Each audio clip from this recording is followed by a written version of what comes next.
Good to see you. You may be surprised to see me up here, because I'm surprised to be here.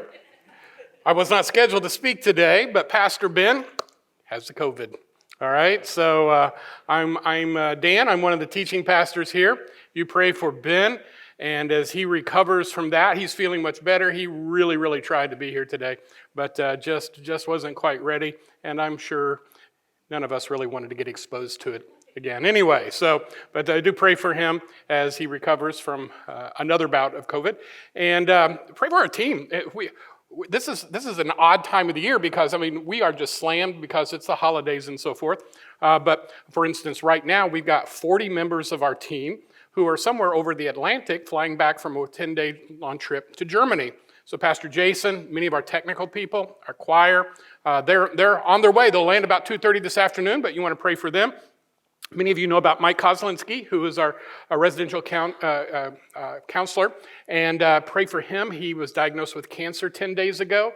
A very serious situation. He's been in the hospital ever since. He's going to be in the hospital for the foreseeable future. He started chemo on Wednesday and has 5 bouts of that, and then a week of observation, then hopefully a week of recovery, and then he'll do that again and again for the next 3 or 4 months. So please pray for him and his family. Continue to pray for Abby Gordon, who is responsible for our pastoral care oversight and coordination. She's been in the hospital for 6 weeks now, and had a surgical procedure on Friday that was really important, hopefully to get some relief from pain. But we need to keep remembering her. And it's like I say, right now we are running on bare bones. So I would ask you this: please be patient. I did 3 14-hour days this last week, all right? I'm doing my best to stay on top of things. Pastor Trey's doing his best. We're just a little short-handed right now. If you've got an emergency, you call us, though. We'll be there. Our elders are jumping in. They're helping carry some of the load and so forth. But it's just a kind of a season where we're stretched thin. We have those in families. We have those in churches. And we'll get through it. And we've got some good things going on as we continue adding members to our team. We've got some interviews tonight for that. So you pray for us, but I just kind of want to give you that explanation in case maybe you're saying, where is everybody or what's going on? We're just in one of those seasons, but we'll be out of it shortly because 2024 is going to arrive. And, and I'll be honest with you about 2024. I'm not going to lie. It's been a few years since I really looked forward to that tick of the calendar that allows us to start a new year. I think the last time I really got excited about that was 2020. And we all remember what happened that year, right? Okay. So I don't know whether that just kind of warped me or whatever, but now when the calendar gets ready to tick over to the new year, I'm like, uh-oh, here we go again. What's going to happen? And in reality, I'm not real optimistic about 2024. I'm kind of dreading it. And you might say, well, why, you curmudgeonly old pessimist? What's going on with you? But have you forgotten? 2024 is an election year. And that always just brings out the best in us, doesn't it? Honestly. It's just there's something about it makes peace on earth, goodwill toward men. That isn't going to last. I have this impression. The other night I made the mistake of watching about 37 seconds of the debate before I said, that's enough, I can't do this.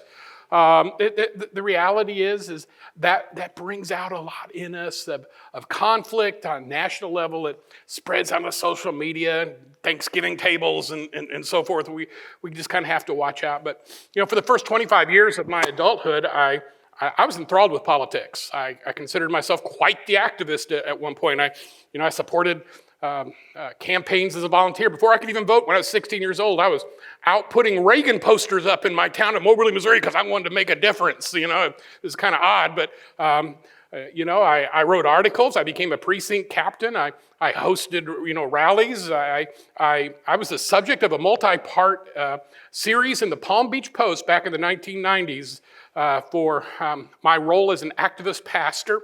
I spent a lot of time in Washington, D.C. and Tallahassee, Florida, lobbying. And even in the 1990s, I considered running for Congress at one point. It wasn't a long consideration, but when I realized it took money, I'm out. But the reality was I've had an interest in it for many years. But around 2004, I think it was, things shifted for me. And now, I'm not going to be disingenuous. I'm still very interested by the American political system. But from that point, I've been well detached, I guess, from the level of hope that I attach to it. And as subsequently then the interest and participation levels dropped dramatically. And from time to time I'll check in on a race and I always vote. I'm very fastidious about that. I even try to watch the debates regardless, both sides, just because I want to be educated. But I will tell you, there's something that's changed in my lifetime about the tone of discourse politically that really rankles me, and I have difficulty with it. And the other thing is the Lord did a work in my life years ago where it was, I've only got one life to live and only so much energy to invest, and God did not call me for political office, He called me for ministry.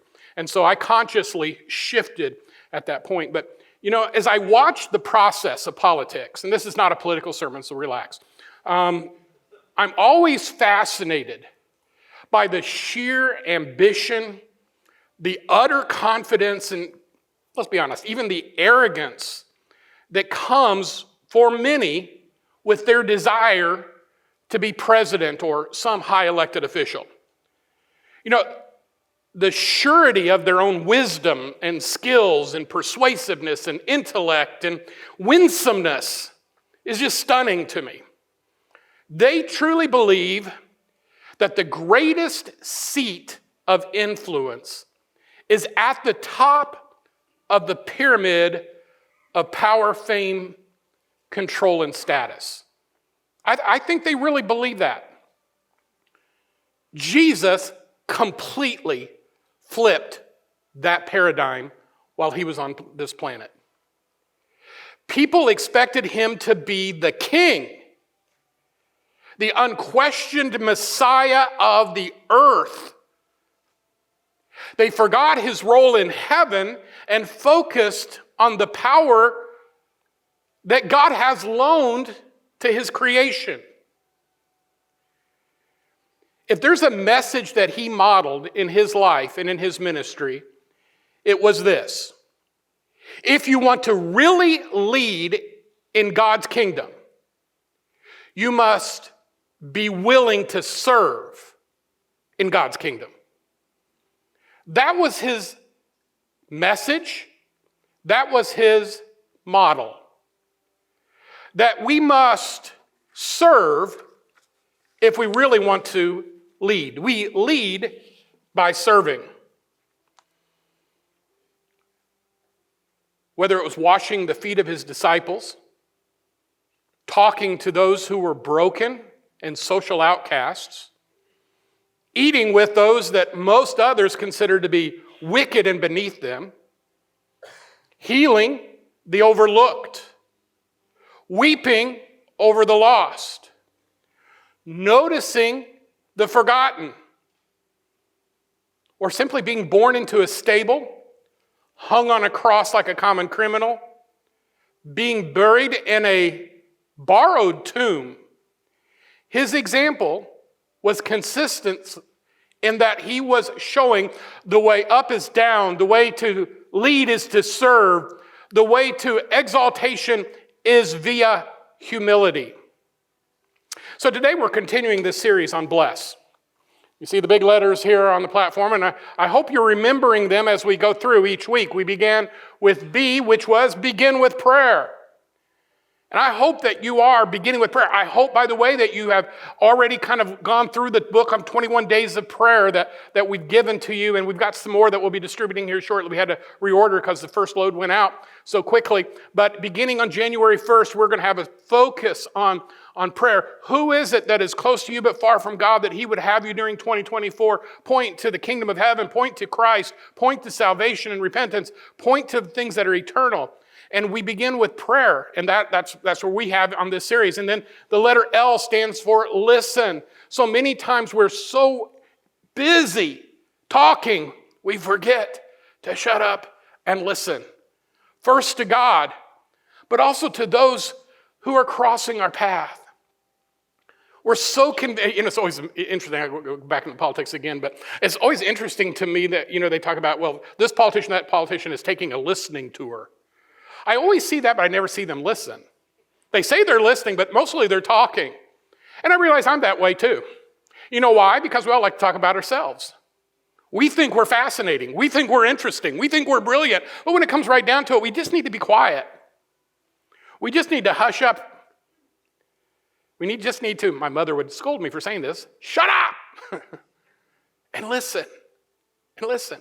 So that was the second thing. Then we go to the next one, and that's eating. Well, I'm good at this one. All right. So I'm telling you, that one was last week. Andy did a great job, though, of explaining how that at the table we have unique opportunity, and how God has throughout all of human history and promises us in the future that at his table there is room. At his table we can enjoy his presence. At his table we invite others to join us, that it is open for all. So that's a wonderful thing. So today we were from the B, L, the E, and now we're on serve. We read the passage this morning of James and John, the sons of thunder. The James and John, the guys with ambition. James and John, who were relatively close to Christ in many ways. They were a powerhouse duo. And they get involved in this, what honestly is a ridiculous exchange with Jesus. And then the next thing you know, all of the others get all worked up about it. And finally, Jesus had to say, boys, come here. Here's a teachable moment, guys. I want you to listen. And in this passage, Jesus once again emphasizes the privilege, the joy, the responsibility we have at whatever state we think we might be as a leader, a follower, whatever. But number one, he's wanting us to see is be a servant. Look around you, be quiet, pay attention, and serve those around you. For years, one of my favorite epigrams, and I actually used to put this on a 3x5 card and would keep it in front of me. I use it in some of the courses I teach, but it goes like this. It says, you impress people from a distance, but you impact them one-on-one. You impress people from a distance. Yes, look at him. He's good looking. He's smart. He's articulate. He's successful. And when you see that, but when you really want to make an impact with someone, you sit down with them. You listen. You pray over them. You share a meal with them. And yes, you even serve them. If you want to leave a lasting impression of what it means to be a genuine follower of Christ, in the toolbox that God assigns to each of us to leave impressions and influence and memories and messages in the lives of others, is service. This morning, I want you to remember this. You don't have to be a Billy Graham or a Charles Stanley or a John Piper or a J.D. Greer to be the one who introduces someone to the person of Jesus Christ. In fact, I'll say this, it might be more likely, but at least I believe as likely, that there are people in your world, people that you live next to, that you exercise with, that you go to lunch with, that you work with, that you are best suited to reach with the message of the gospel. And no one else could impact them like you can impact them. There's something about being a pastor, and this has always annoyed me, but it's a reality. But if I'm out and meeting people that I don't know, and they ask me, well, what do you do for a living? Because that's what dudes do, right? All of us guys. We don't know what to say, so we say, hey, what do you do for a living, man? That seems to be the first thing that falls out of our face. Like there's extra value to some careers, and so we're measuring them up by what do you do, how much do you make, in our heads as these things are going on. And that happens frequently with me. And I will tell you, and you may disagree with me on this. I'm very conveniently positioned on this because all my life I've been bivocational. I've always worked 2 jobs, which is one of the reasons why I end up working 14-hour days, except right now, by the way, I want you to know that I'm not teaching for the first time in 17 years, so all 14 hours are spending in ministry, and it's a good thing the Lord knew that in advance, that we were going to go through a tight time right now. But here's what I do. They'll say, what do you do for a living? And I'll say, I'm a college professor. And when I say that, because that's true, I am, when I say that, they'll say, oh, really? What do you teach? Or they'll say, where at? Or they'll say, and they start asking me questions, and I'm able to forge into a conversation. But there have been occasions where maybe I'm not thinking on my feet fast enough or whatever. I'll say, what are you going to say? I'll say, well, I'm a pastor. And it changes immediately. Yet there's a tension as they said, did I swear in the last 3 minutes? You know, maybe I should move this glass of wine over here. But it does. It's a palatable change. And often the next part of the conversation will either go to, I'm a church-going person, or my grandfather was a pastor, but immediately it gets it just gets awkward. And I really hate that about my job, because the reality is being a pastor is hugely important to me. It is my calling, but it is not my identity. My identity is in Christ. And I would hope that my identity would be the same whether I was a pastor or a politician or a carpenter or an electrician or an engineer, whatever I might be. I would hope that my mission, my passion, my character would be the same. And I'm afraid that what often happens is there is a mentality that develops is because I'm not a pastor, I'm not qualified to speak about what God's done in my life. Because I don't have a degree from a seminary, I can't authoritatively declare the gospel. And I want you to understand something, that's wrong. It's not true. And in reality, God may position you with people that the moment I open my mouth, the moment they realize that somebody calls me Pastor Dan, there's going to be a wall built that will not exist with you. And often, that wall becomes a road, and that road is paved with serving. We can serve each other, and we can serve in the name of Christ. And when we serve, we communicate the very humility, essence, character, and nature of a God that was willing to subject himself to the worst moments of the creation that had rejected him. And in that, and even at that moment, God is glorified. So, right before this passage, by the way, is something interesting. Then we're going to pick it apart. But Jesus had just told the disciples that he was going to be tortured and murdered. If you go back up and you read the few verses before that, he's having conversations, and he's basically, and there are multiple times in the Gospels where Jesus kind of pauses and does some foretelling. Because even the disciples couldn't figure out that he wasn't there to set up his earthly kingdom. They were still confused about this.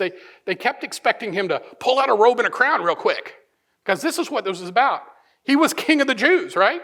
And they kept looking for this moment of revelation, and he kept having to tap that down. And he's finally getting to the end of his ministry. The time is drawing near, and he's having to tell them, he said, look, I need you to understand something. This isn't going to play out the way you've envisioned it. I'm going to be taken captive. I'm going to be beaten mercilessly. I'm going to be murdered ruthlessly. You need to prepare yourself for that, because the kingdom I'm here is not an earthly kingdom. It's a heavenly kingdom. It's a spiritual kingdom. But it was hard for these young guys to get their minds around that. And even though Jesus basically told them in black and white what was about to happen, when they hear this, they begin jostling for position about when they do get to heaven. Well, God, if you're going to die, Lord, if you're going to die, then can I sit next to you in heaven? Is there going to be 3 seats in a row? We're going to be at a table? Is there thrones? Are there platforms? How's this going to work? Because I got to tell you, Lord, I'd like to be on your right, and if you'd let my brother be on your left, that'd be really cool. That's literally what these guys are doing. How offensive. You tell somebody, hey, I'm getting ready to die. Can I have your gold piece? And can I have your watch? And can I have your gun collection? That basically where they were going with that. And we would see that, and perhaps you have seen that at a funeral or two, and you think, how rude, how awful, How insensitive. And yet this is exactly what the disciples were doing, is ugly and unseemly. But I wonder how much of what we focus on in our own spiritual journeys is just flat out offensive to God. Many choose attitudes of Christian Karendom. You know what I'm saying about that? The meme, the cliche, person who's always got to make everything about them. We whine and moan like entitled Karens who don't like the service they are receiving at the Christian Target. And so we walk around with this self-entitled spirit. The auditorium was too cold. The music was too loud. The sermon was too long. That's when I'm preaching. The parking is inconvenient. We want more activities. I think we need a church-wide picnic at least once a year. We want bigger buildings or nicer buildings. We want better quality. How come I'm always paying more attention to me? How come no one knew that I was in the hospital? Why didn't I get mentioned for this? Why do I get over? And we stop and think about it. And again, I'm not trying to be offensive, but I am trying to be real. Many of us live in this world where we think, I want to sit right next to Jesus. I want people to notice me. I want to be exalted. I want things comfortable for me. I don't want to have to experience inconvenience or suffering or persecution. I just want to be like Jesus. Well, if you want to be like Jesus, serve. Get down with the folks. Love people.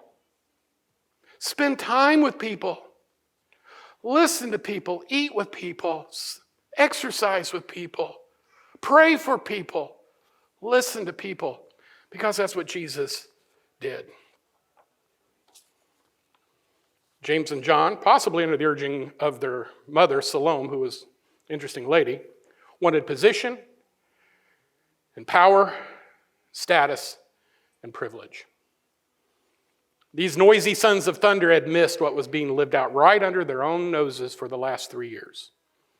The way up is down. Serving is leading. God's values are not the world's values. Let's look at this passage if we could. Join me in verse 35. We see this beginning to play. James, John, the sons of Zebedee, came up to him and said, Teacher, we want you to do for us whatever we ask of you. Now stop and think about that. Stop and think about just that request. Jesus, we're getting ready to ask you something. We're not going to tell you what we're going to ask you. We just want you to go ahead and guarantee us that whatever it is we ask you, you're going to give us. That sounds like a 6-year-old before Christmas, right? Now, Mom and Dad, I want something big for Christmas, and I'm not going to tell you quite yet, but will you promise me that whatever it is I ask you, you'll get it for me, because I'm thinking pony here, all right? No, this is literally, again, you can, and by the way, don't be too surprised at this, because these guys were probably still in their teens, at the very oldest, their early 20s, but the frontal lobe had not completely developed in these dudes yet. And so there's a lot of impulse control issues we see here among these young men. And so they asked this question. Now look in verse 36. And he said to them, he plays along. Well, what do you want me to do for you? I can almost just see him. So they asked this outrageous question, and Jesus is like, well, this is going to be fun. What is it, boys, that you would like for me to do for you? Oh, and the guy said, here's our chance. Look at that. He didn't shut us down. He's listening to us. Now, I know, I do not write for The Chosen, okay? But I can see between the lines here, and this is very real to me. It jumps out. If you've known teenage boys, this conversation is just absolutely plausible. And here's what he said. They said to him, grant us to sit, one at your right hand and one at your left hand, so we can bask in your glory. And Jesus said to them, guys, come on. You don't know what you're asking. Are you able to drink the cup that I drink? Or to be baptized with the baptism with which I'm baptized? Now, again, they're thinking drink cup. They're thinking baptized in water. And he's thinking, no, I'm thinking about what I'm getting ready to go through in order to purchase your salvation, guys. They didn't have the full picture yet. They were asking something prematurely. And here's the first thing I want you to notice. Don't aspire to what is not part of God's plan to grant. Don't aspire to what is not part of God's plan to grant. They were asking inappropriately. They were asking for something that was not in God's plan. Now, God could do anything he wants to, anytime he wants to, however he wants to do it. We get that. But you also understand this. God has not orchestrated his entire kingdom so that you and I can get our, he's not living in a little lamp that you can rub and get wishes from. He's not a magic genie. Your wish is not his command. He's the God of the universe. He sees all things at all times and all places at once, past, present, and future. All authority in heaven and in earth was given to him. And we are but bit players. So the level of arrogance to demand that God keep us happy and give us every little wish of our heart is not biblical. Because here's the other thing. Many times, what we'll do is we'll ask for something that is not good for us. Can you imagine how James and John would have changed in that moment if Jesus had said, yeah, guys, you know what? I love you best. Anyway, I got to tell you, we're cool, right? So yeah, hey, man, we're going to work this out. You're going to be on one side, James, and you're going to be on the other side, John, and we're going to rock the universe. Can you imagine how that would have come across the rest of the disciples, how that would have impacted them? They would have never been the same. They would have been corrupted. Because the seeds of the ego that allowed them to ask such an outrageous question would have borne fruit in their life. Now, God didn't squash them. Jesus didn't humiliate them. He explained things to them, but the answer was still, no, guys, you don't see this the correct way. Look, if you would, in verse 40. Scripture says, but to sit at my right hand or at my left is not mine to grant, but it is for those for whom it has been prepared. And what he's basically saying is, look, the Trinity here, we got this covered. All right? We act as one. And here's what's going to happen. No.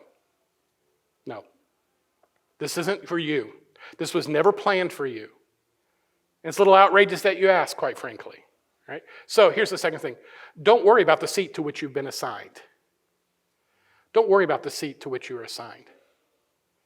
And we understand this. God has a plan. There are mysteries in heaven and his order and the universe and time that you and I are not even capable of comprehending with our finite human minds. But we do know this, that if you have trusted Christ as your Savior, repented of your sins, and are thinking and trusting in him alone for salvation, at least you get a seat at the table. The marriage supper of the Lamb is yours. You've got the invitation. There's a role for you in God's kingdom. You are adopted into his family. Your future is secure. Now, how that's going to play out, God has not chosen to reveal all those details at us, so quit worrying about the seat. I think one of the most damaging hymns of the 1940s and 50s that we ever had wrote, by a guy named Ira Stanfield, and many of you old-timers are going to remember this, but I've got a mansion just over the hilltop. Remember that old song? The first piano solo I ever played was that song in my country church with 50 people in it, all right? And I played that as the offertory of our church. And my mom and dad love that song, and I love that song and so forth. I've got a mansion. And we would talk. Oh, yeah, man, and we all had like Southern antebellum mansions in our head for some reason. Big oak trees and big porch and so forth. Today it would probably be the Biltmore, but something modest. Well, first of all, the Bible doesn't say mansion. It says dwelling place. Mansion is a poor translation of what that verse really says. Because in our language, when you think mansion, it's bigger than I'm living, right? And we think of the most outrageous. But Jesus said, hey, look, don't worry, guys, I've got a dwelling place for you. You're going to be with me. And by the way, when we're in the presence of Jesus, it isn't going to matter how big your house is. It isn't going to matter what street you live on. None of that's going to matter because you're in the presence of God. And that's all that's going to matter. And here's what we need to realize this. When you are in the presence of God, all the worldly ambition and the arrogant pride and all the stuff that pollutes our thinking and makes us compare ourselves with each other and puts us into competition with each other and makes us think we're better than the guy who lives on the street, or better than the person who didn't go to college, or better than the person who lives in another country, or better than the person that has different colored skin or an accent, or better than the person who hasn't had some of the privileges we are. None of that matters in heaven because he's all that matters. So don't worry about the seat to which you're going to be assigned. Just be thankful that you get to call him Father, Abba, Daddy, and that you are adopted into his kingdom. Look, if you would, now let's go back up to verse 38. Jesus said to them, you do not know what you're asking. Are you able to drink the cup that I drink, or be baptized with the baptism with which I'm baptized? The answer to that's a big no. And they said to him, we're able. And Jesus said to him, the cup that I drink, you will drink. And with the baptism with which I am baptized, you will be baptized. And the bottom line is, he's reminding them, and he would remind them again y'all are going to die for this. There's only one apostle that didn't die, and that was John. All right? But here's the deal. You're going to suffer. You're going to be tortured. And my redemption plan is for you. We get this. All right? But here it is. Guys, really, this isn't up to you. Don't be jealous over the roles that others are asked to fulfill. I've got my role in this. You've got your role in this. Each of the disciples are going to have, and he's going to emphasize this in multiple ways during the rest of his ministry. But the bottom line is this. God has a plan, and he's got a plan uniquely for you. So quit comparing and quit competing. If there's two things that are lethal to good Christian fellowship, is when we compete with each other and when we compare ourselves to each other. Like children arguing over who got the bigger piece of pie, we stand before a holy and righteous God and say, I deserve more. And that's inconsistent with the character, the nature, the emphasis, the philosophy, and everything there is about God, who says, you want to lead? Be a servant. Number 4. We're going to drop down a little bit. Verse 41 is interesting. And I'm not going to exegete it clearly, but look at what he says in verse 41. When the 10 heard it, they began to be indignant at James and John. All right? So this caused a stir. Who do these guys think they are? What in the world's going on here? What do you mean? What do you mean you want something to do? And they're saying, gee, this guy, what jerks. I don't know why God puts up with them. They're out there. And so you can almost hear the rumblings. And so look at what Jesus does. Does Jesus humiliate James and John? No. Does he squash them? No. He says, guys, come here. Let's have a huddle. And then, beginning in verse 42, he teaches them. And by the way, that's so important for us, because sometimes we, even in how we respond to other people's sin, we sin. So look at that guy. And Jesus said, oh, look at that guy. Look, they're young guys. They're idiots. All right, come on, guys, gather around. Let me try this again. Let me teach you. Aren't you glad that Jesus is patient with us in those moments when we say and we do something that's foolish and stupid and selfish and so forth? And it's like your older brother. Every once in a while, he just cuffed you on the back of the head and said, "You moron! Stop! Quit talking to Dad like that." Or get in the car. Quit. And that's kind of like Jesus does to us sometimes. Come on, come here. Let's try this again. I'm going to talk real slow so that you get it, okay? And that's what he does. Look in verse 42. Jesus called to them and said to them, you know that those who are considered rulers of the Gentiles lord it over them, and their great ones exercise authority over them. And he began saying, guys, you know this. It's one of the reasons you hate the Gentiles. It's why you hate the Romans. You see these guys strutting around in their uniforms, these centurions, and they're nobodies, because then you got Herod and you got Caesar somewhere we've never even seen. You got all these guys strutting around and they think they're so important. And he says, don't look to the world for how to live your life. That's not what it's about. Don't look to the world and how you live your life. And folks, in Lake Norman, can I remind us of this? If you live on the lake, don't look at people in South Charlotte. If you're in South Charlotte, don't look at the people on Manhattan. And if you're in Manhattan, don't look at the people in Dubai. Here's the bottom line. Look to Jesus. Look to Jesus. If you and I got what we deserved, we'd already be in hell. So everything we got is better than we deserve. But the bottom line is that when you look to the world for how to live your life, you're going to live in constant dissatisfaction with your circumstances, even though you're blessed to know the King of the universe, that your eternity is set, that heaven is your home, and that you're loved beyond comprehension. You're still going to live this life of, yeah, but I could be sitting at the right hand. Yeah, but don't you think I deserve a little better? And Jesus said, don't look to the world for how to live your life. Now look in verse 43. But it shall not be so among you, he said. But whoever would be great among you must first be servant. That word there, by the way, in the Greek is diakonos, which literally means helping others, serving in the name of. All right? And whoever would be first of you must be slave. He takes it up a notch. Different word though. And this word here translated means bondservant. A bondservant is a slave who chose to remain a slave. All right? So the bondservant is the guy who said, you know what? I like you as my master. You're a good master. I have a place to live. My family is cared for. I want to, even though I can be free, I want to be your bondservant, your slave for the rest of my life. The master would take him to the doorpost of his house, the place of authority. He would take his earlobe and put it up against the frame of the door, and he would take it all, and he would drive a hole in it. Long time before gauges were cool, this is what they would do. They'd punch a hole in your ear, and then they would put a gold ring in it, and then they would hammer the ring so that it was sealed. You'd have to break it in order to get it off. It wouldn't slip off. It was permanent. And when you wore that gold ring in your lobe, you're saying, I belong to my master voluntarily. I'm a bond servant. And that's how you would know. And that is what we are. When we ask Christ to save us, you are becoming a slave to him forever. You understand that? Forever. And you are his to do whatever he wants to. When we come into the realization of that knowledge, we will serve because we know we were never intended to be the master. We were always intended to serve the master. So, here's the last point.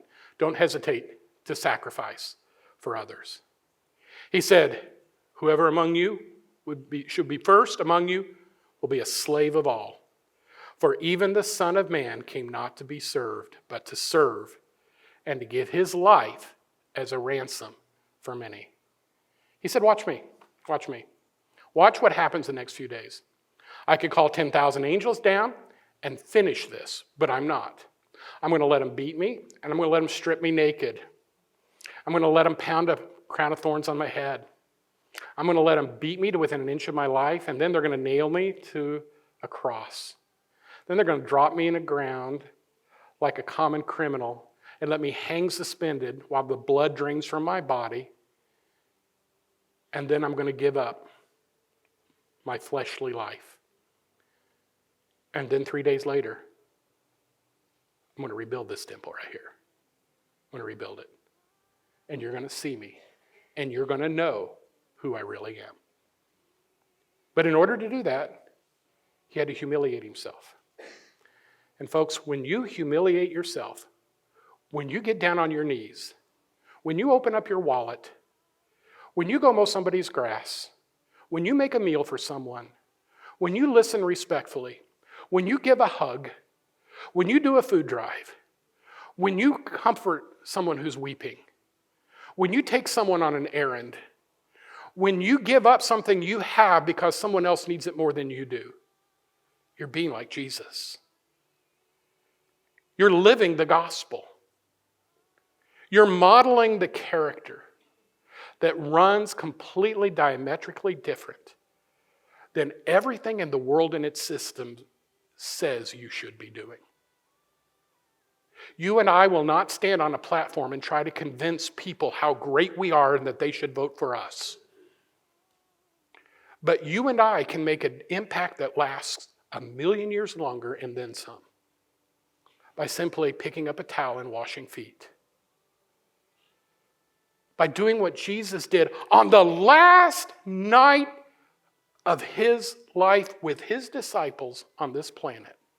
And they gathered in the upper room, and they came in hot and sweaty, their feet caked with the dirt and dust of the filthy streets of Jerusalem. And he said, wait just a minute. Hang on. Don't come in. Just wait there. And he gets a bowl. And he gets a towel, tucks it in his belt. Hang on, hang on.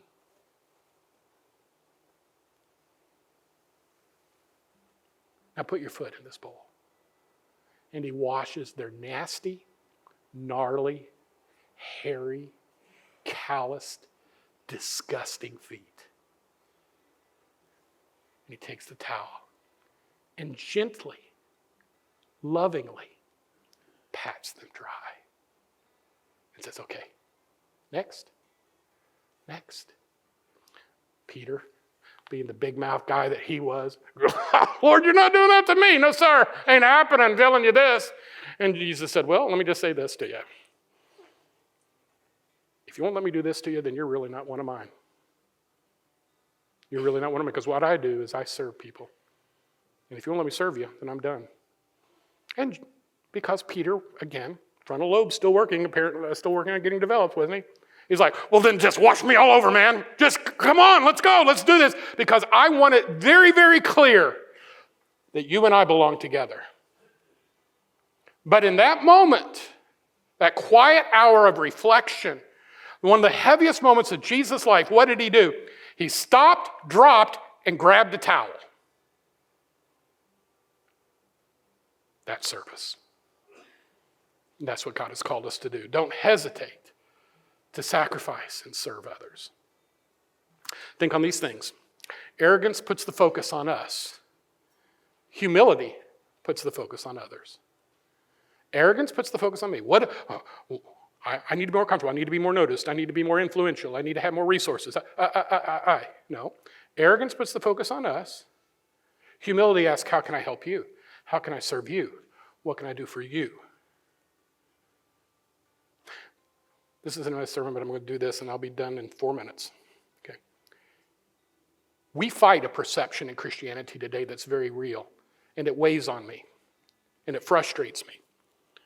Because the media and the popular culture and the internet and so forth, you know what it does? It takes the worst examples and elevates them like this is everybody. Have you noticed that?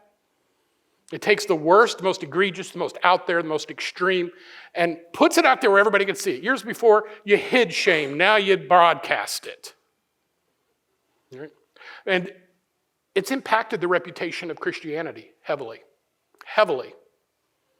I'm reading a book right now called The Kingdom, the Power, and the Glory, absolutely rocking my world because I know a lot of the people in the book that he's writing about. But the bottom line is this. Many people in the world view Christianity like we are all right-wing, evangelical, MAGA-loving, Republican, conservative, political activists.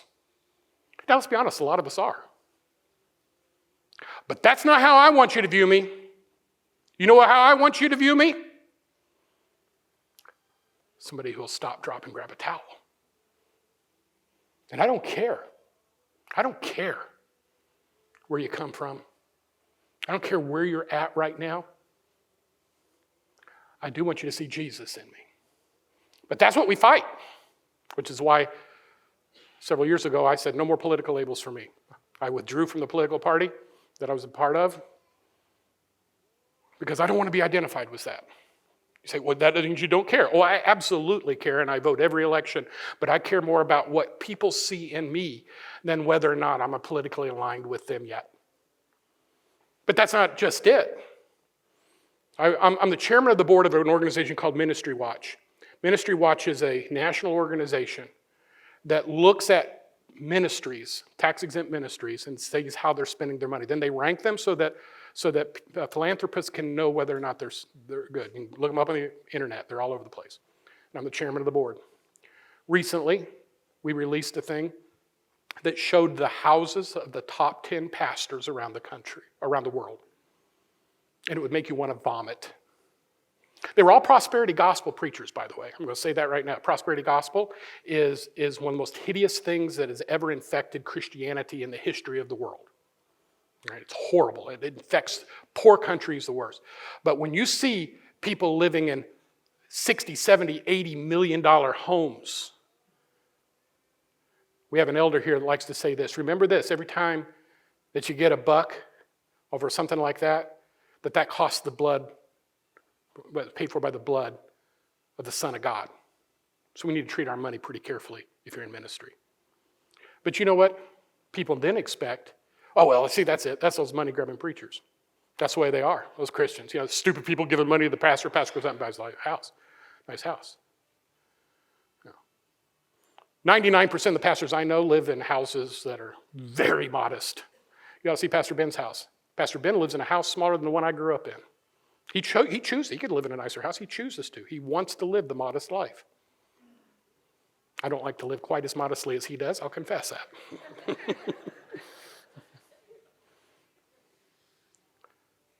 But you see, that's the specter in which we live. We have a little thing we have a Facebook page for my neighborhood. And you know what? Last week I got it. I get it every week. JW's in the hood.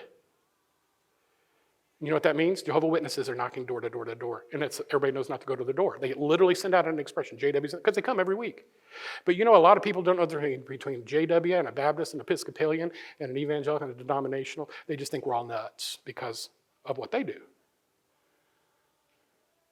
The priest scandal, the Southern Baptist scandal, all of these things, and this is Satan's tactic. We are never going to fight that if we don't start turning into servants who live legitimate lives that are honest, that are the same in public as they are in private, that are filled with the nature and character of Jesus. We've got to get back to living like Jesus lived. Number two, as long as we're thinking of ourselves more than we should, we will think of others less than we should. When we think of ourselves more than we should, we will think of others less than we should. As long as we keep wanting more, we'll not worry about those who have less.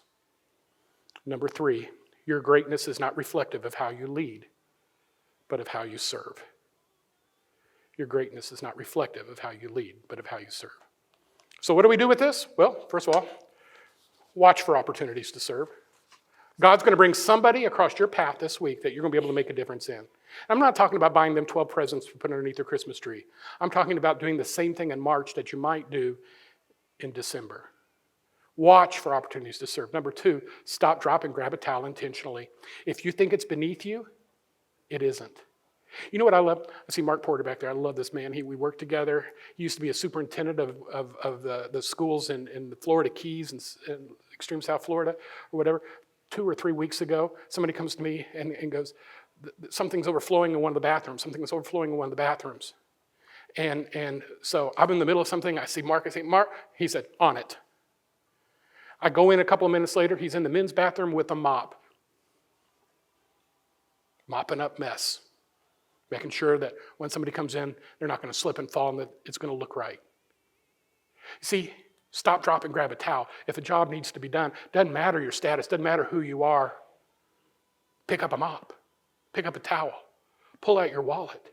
Give somebody a hug. Love somebody in the name of Jesus. Last thing, use service to others as a pathway to sharing your gospel journey story. Use service to others. You know what we need to do? We need to stop seeing those around us as projects and start seeing them as people. They're not a project. They're a person.